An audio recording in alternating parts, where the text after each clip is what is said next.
Before we get started today, I want to say a huge thank you to our listeners in Jacksonville, Fremont, Decatur, Mississauga, Canada, Eindhoven in the Netherlands, Lusaka and Ndola, Zambia, and Coffs Harbour in Brisbane, Australia.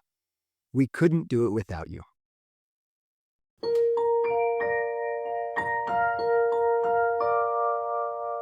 Hi, dreamers. Thank you for learning with us today on Dream Speak. I'm Rica. And I'm Thomas. And this is the podcast about dreams that teaches you a complete system to help you listen to your dreams and get the guidance they're providing you every day. Perched directly above you, high in a tree, is a mountain lion, its jaws grasping a fresh kill. This is a dream image that holds tremendous power. Big dreams are the ones you remember for years. On today's episode, Rica finds a big dream in the jaws of a lion. Rica, you have a dream that you wanted to share with us. Why don't you tell us what happened? Okay, I had this dream this morning and it was pretty vivid. We were living in a communal housing kind of situation. We used to live in co-housing. It was like that, but it was actually a bigger place with more people. And we had come outside and we saw that people were gathering for a meeting, which I had forgotten about. And there were just a few people at first, and there was music playing across the street because this was outside.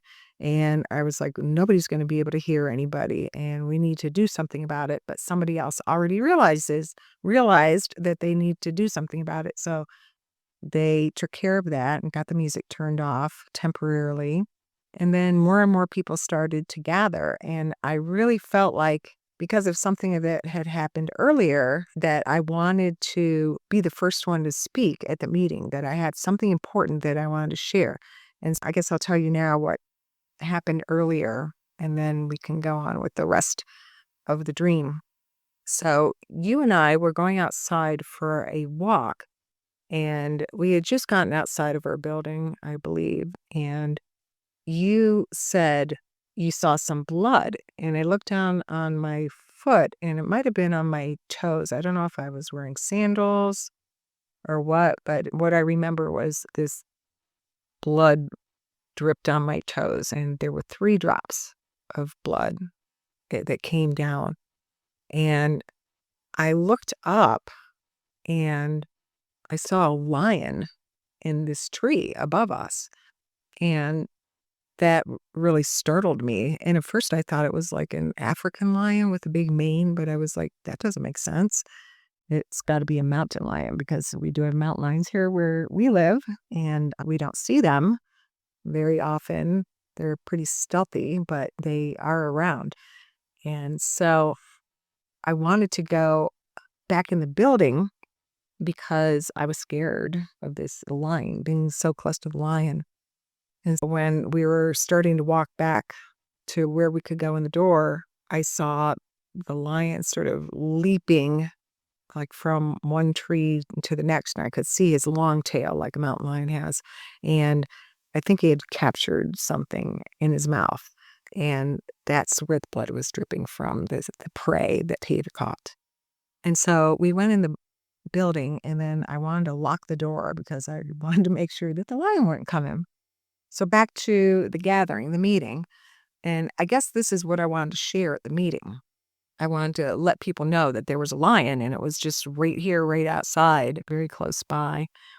And I thought it was important to tell people, but I was trying to say, I have something to say, and nobody was paying any attention to me. I just felt completely unheard. I couldn't get my voice, like nobody was listening. Nobody was paying attention. So that was pretty upsetting to me, and that went on for a while. And then the meeting, just people kept talking over me and discussing whatever it was they needed to discuss in the meeting. And then as the meeting was starting to wind down, I finally had my opportunity to say what I wanted to say, but there were very few people left at the meeting by then. A lot of people had already left. And that was the end of the dream. You telling everybody about the mountain lion? No, that I was going to tell everybody. I don't remember telling them in the dream, really. Interesting. Yeah. So why don't we tackle this by just recapping by listing some of the aspects in the symbols? So the only aspects in the stream really is you, me, and the other people in attendance at the meeting. Yeah. The people from the co-housing community. And yeah. And Yeah. so that's a symbol, the co-housing community and community in general. What else? There was loud music at the beginning. Music. Yeah. And then the big tree. And actually, now I remember the tree, I noticed that it was not on our property. It was right next to our property. There was this house that was attached to the property we lived in, and it was their tree. So property, houses, outside, mountain lion. What other symbols are there? Blood, toes. Yep. What else? This is a pretty good list. We could start, I think. Yeah. Locking the door. Oh yeah, locks. So where would you like to start? We could start with the symbolism of the lion, maybe. Great. So we're going to use one of our favorite books.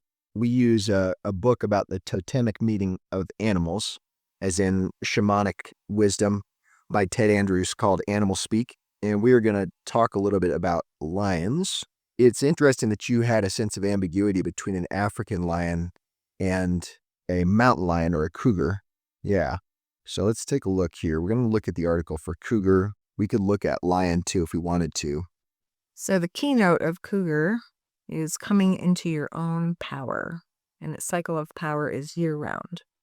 It says it connects to asserting yourself, testing your own power. People might not like you being assertive. They may try to keep you in the category in which they have always kept you. A cougar leaps at its opportunities. There's strength and power in gentleness. It's a reminder that there are times to be gentle and there are times to assert your power forcefully. Cougar teaches decisiveness and the use of personal power. When it attacks, it does not hesitate. The cougar can teach you how to bring out your power and fill your heart with it in a manner that will enable you to take charge of your life. You can use it to defend yourself or to attack with equal effectiveness. The cougar teaches you how to take charge of your life and your circumstances. So that cougar had prey. It did. So that means that it was successful in one of its most important life functions, which is hunting. Yeah. And then we had the symbolism of blood. Yeah. That has to do with life Mhm. energy. Yeah, and it was obviously taking life force from another animal, but it would be transforming it into its own power. The power in your life to teach you how to take charge of your life and your circumstances. So drawing in vital energy from some source in order to fuel that process. And the way your attention was called to it was by me, the aspect represented by me, and then you looked at your own feet. And Yeah. feet have a very important significance as well. Yeah. Feet are our foundation, what connects us to the earth, our spiritual foundation. Exactly. Yeah, your spiritual foundation, and kind of looking at that, you're like, oh, it's getting blood on it. And this is not what I intended. You didn't intend to put blood on your feet. It just happened. Mm-hmm. But then you're realizing, oh, there's something important going on in my life in terms of vitality right now. Mm. And it's trying to call my attention upwards. And upwards has to do with greater levels of consciousness. And at a higher level of consciousness, I see that I have the power to take charge of my circumstances. And it was kind of freakishly high, the tree, like not a normal height. It was way high. Interesting. Like you wouldn't really see a mountain lion up that high usually. I know they can climb trees, but it was at the top of the tree. The symbolism for blood in one of our favorite dictionaries, our very first one, says that it has to do with endeavoring to give and receive completely. Oh. And respecting power in all life forms. The height of the tree, I think, has to do both with realizing that a higher state of consciousness will give you access to your ability to take charge of your life, and a sense that perhaps that's a bit of a distant goal. A goal is feeling a little distant from you right now. But this dream is here with a message to tell you it's not. That this energy is active in your life now, and that you can start taking steps towards that appropriate kind of assertiveness and standing up for yourself right now. And then the message of me trying to express myself and tell people, it really mirrors that Yes, it energy does. of the lion. Yeah. And so to get into deeper material, I think our best bet from here is to try to use emotional feedback to help you understand and start sharing in what will probably be a more vulnerable way, because you were expressing, as you summarize the dream, that you're not feeling heard, that you're feeling very frustrated, and that you're having a hard time voicing your concerns, feeling not listened to. So why don't you talk about why that would be in your waking life? I've just recently had some health challenges over the last week and a half. Probably has to do with that because I didn't know what was the matter with me, and I had to go through the medical system and trying to figure out what's the matter with me. And I've had really good health all my life. I've been blessed with very good health, and it's just very unusual. Um, Nothing like this has ever really happened to me before, and feels very disempowering, I guess. Mm. And it's scary, and I'm not sure what that has to do with me being scared of the lion. I wanted to get away from it. It frightened me. You're afraid of what will happen if you take charge of your life. That seems stupid. I don't think that's stupid at all. And I'm afraid that it is a must that we need to explain that this whole saga of your health being undermined is very much connected to life stressors, because our relationship has been going through some real hardships recently. Yeah, that's true too. And I've had, since we've been having difficulties in our relationship, I've had several different things health related that have manifest. And And they've been really miserable, but we believe really strongly in the mind-body connection and the energetic messages that we get from dis-ease, as some might call it. And the first one had clearly to do with you feeling like you couldn't speak your truth, which is a dharmic issue for you. That's one of your big life lessons, it is. right? Yep. And so you got past that. But this illness also has to do with feeling like you're not getting your needs met, or not being able to speak or demand what it is that you want. Yeah. And now this dream is showing you that in two different ways. Yeah. So this situation is trying to tell you that you have the opportunity for some deep dharmic growth. You're being challenged on that fundamental of a level. And so what are you going to do about it? What do you want me to know? I don't know. This is something that's came up in my first marriage over and over again.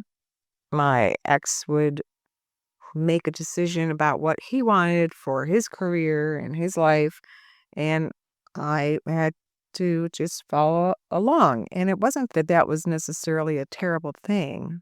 We had a family, we were raising kids, but I had a careers, multiple different careers. Had to reinvent myself every time because he would move for a job and then I would have to find a job.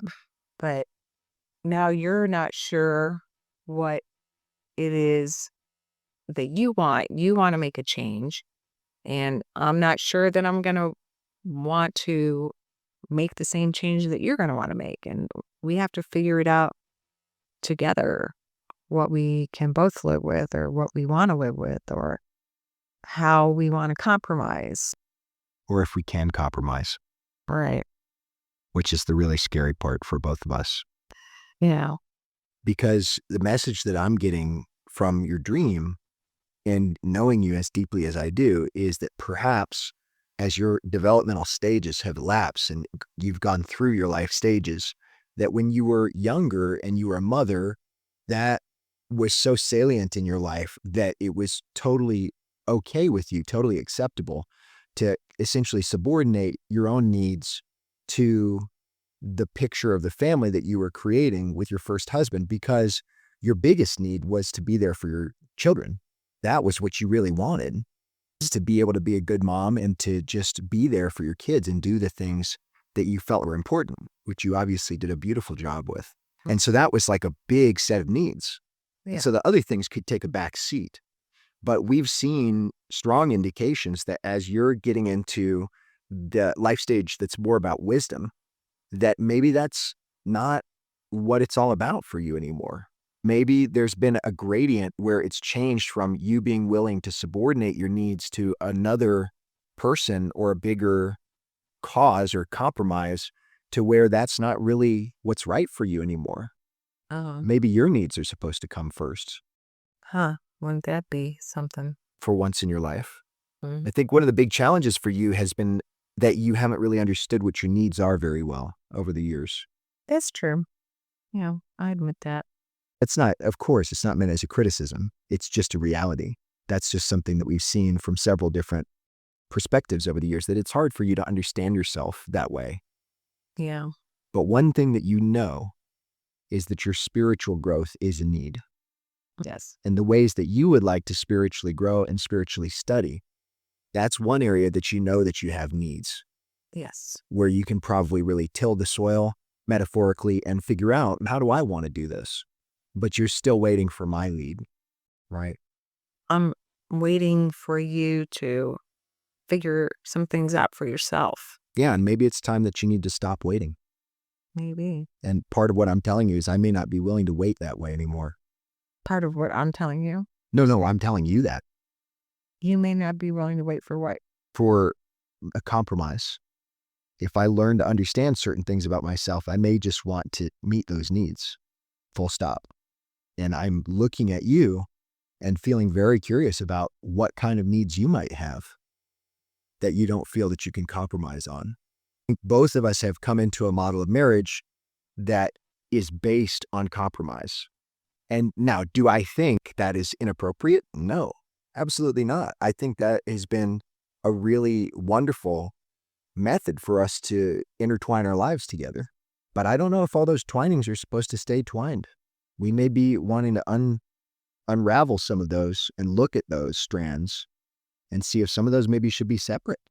What do you mean by that? Meeting certain needs for us may be a need, not a issue to compromise on. Oh, And that could look so many ways. One idea that's crossed my mind is there may need to be times that we are not together. If you want to go do a certain kind of retreat and it takes a week and you're doing that 2 or 3 or 4 times a year, that may just be what it is, that we're not together 24/7, 365, which has been amazing. But maybe there's certain things that we have to learn how to do on our own. Do you know what I mean? yeah. That's what I mean by I untwining went through that period 20 years ago. with your first husband. Yes, And then you ended the marriage. I did. That doesn't mean our marriage is going to end. No. But I think it bears a lot more thought. Your spirit is calling out to you and saying, be assertive. Find out what your needs are, and then do it. Go get them. Just like the lion with the prey item in its mouth. That's a good thing, not a bad thing. That maybe it's possible that the time for just compromising is over. Maybe there are certain things that you're not willing to compromise on, but you're not speaking those with your true voice. Yeah. All you wanted to tell the assembled meeting was, hey, be careful, there's a lion. Yeah. You know what I mean? Maybe your real message is not, be careful, there's a lion. Maybe your message is, I am the lion. And everybody listen up. This is what we're doing. I'm in charge here. Yeah, it sure didn't seem like it at that meeting. But, that's always been difficult for me to speak up in front of a crowd or a group. And maybe a bigger underlying issue there that we haven't explored very much in all of our wide-ranging conversations together is that means it's been difficult for you to lead. Yes, I've always been a reluctant leader. But you're a good leader. When you're It does. forced into that position, you're a good leader. Yeah, it doesn't mean I haven't taken on that role many times, but it was almost always with reluctance. Maybe it's time for it to not be reluctant anymore. Maybe. You know what I mean? Like, you don't really like doing this podcast that much, to be perfectly frank. And that's because you don't feel like it's a setting where you can feel natural. My point is, this is a wonderful venue for you to share your wisdom, but it may not be the right venue for you. It may not just be the perfect thing. And maybe you want to find the perfect thing. Yeah, maybe. Maybe you do have leading to do, but maybe it's not this kind of leading. We only have so much time, precious time on this earth. Yeah, And you're being reminded of that. I am. And you don't feel finished, I can tell. No. So this line energy is telling you to get busy. Yeah. I knew this was an important dream. Yeah. Yeah. I feel like you should climb up that tree and pet it. That might be a little scary. It does sound scary. Let's talk a little bit about the fear. What about it? Think about it metaphorically. What is it that you're afraid of, especially in the context of our marriage? I suppose that what my needs are won't mesh with what your needs are. Me too. I'm terrified. Genuinely. What else? That's the main thing. I don't think that's the only thing, though. No, I think you're afraid of being alone Oh, yeah, because you're getting older. I am. The idea of being alone at your age doesn't seem very appealing. No, when I like being in relationship, I really enjoy our relationship and our marriage and all the years we've spent together. And I don't really want to even imagine or think about not being in that relationship. Me neither. It's freaking scary. But that doesn't mean that I don't think that we need to think about it. I think one of the paradoxes of life, I guess the way that I've heard wisdom teachers say this is that truth is paradoxical. And I have found in life that a lot of times, if you're willing to go into the fear and contemplate the issue, turns out that you come back full circle and that thing you're afraid of never happens. I feel like there's territory we have to explore that makes us conceive of what life would be like apart. But I don't think that's where we're going to wind up. I just think that we have to go into that chasm. Yeah. I don't know why. It's really scary. And the reason I'm pushing this issue is because I think that's part of the fear in your dream. Doesn't that seem reasonable? Yeah. You're worried the lion energy is going to tear your life apart. Yeah. That's what you're afraid of. And so you just want to get inside. When I found that lion energy 15 years ago, it did tear my life apart. But you're glad that it did. Yeah. I had a very good marriage, but I grew and I needed to explore other parts of myself. And we found we just couldn't do that together. So I had to make a change, and it was very scary. But you did it. I did. And I think that's a great connection you made. This lion energy is that. You use that part of yourself then. And I think this dream is challenging you to try to tap in and use it again. What exactly are you going to use it for is not clear. No. But that you should try to get clearer about that. Yeah. And I think both of us are hoping and wishing and praying that doesn't lead us in different directions. It's exactly what neither of us wants. But I really believe that lion is there for you for a reason. And maybe this time it won't to tear your life apart. You've made your life more leonine, in my opinion, than it used to be. You made a lot of bold choices. And we're in a relationship that has a lot of expansiveness because that's the kind of relationship we both want. And when you made that break with your former life, you were looking for something more expansive. And we have that. So it's possible that this container could stretch to embrace your lioness energy. But your dream is trying to help you understand it's time to reach for the next level of your excellence before it's too late. Yeah. Probably that's part of your healing too. Yeah, obviously I'm keeping it in and not letting it out because it's showing up in physical ways in my body. I think so. I think so too. Okay, you got a big message here. Yeah. We're always in favor of a little gentleness and easy next steps. What do you think is the next step you're going to take? Start small.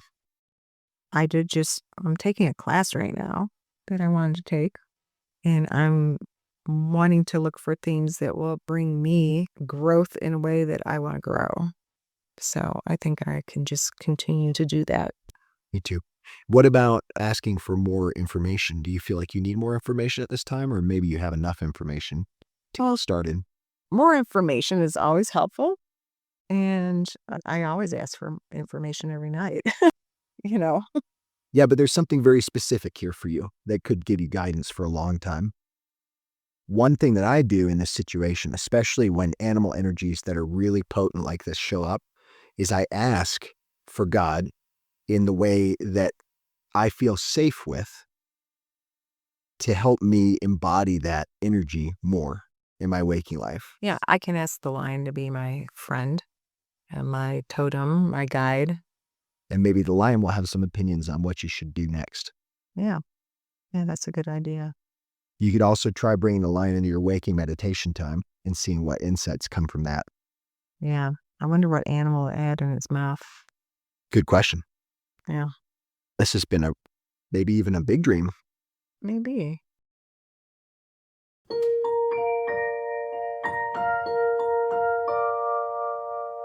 You can find this podcast on all popular streaming services. Email us a dream today at contact@dreamspeak.us. Check out our YouTube channel for a free introductory dream course. Connect with DreamSpeak for even more learning. Our socials are in the description. Our theme music was composed by me, Rica. This podcast does not constitute medical advice. If you have concerns about your well-being, talk to your doctor or a mental health professional.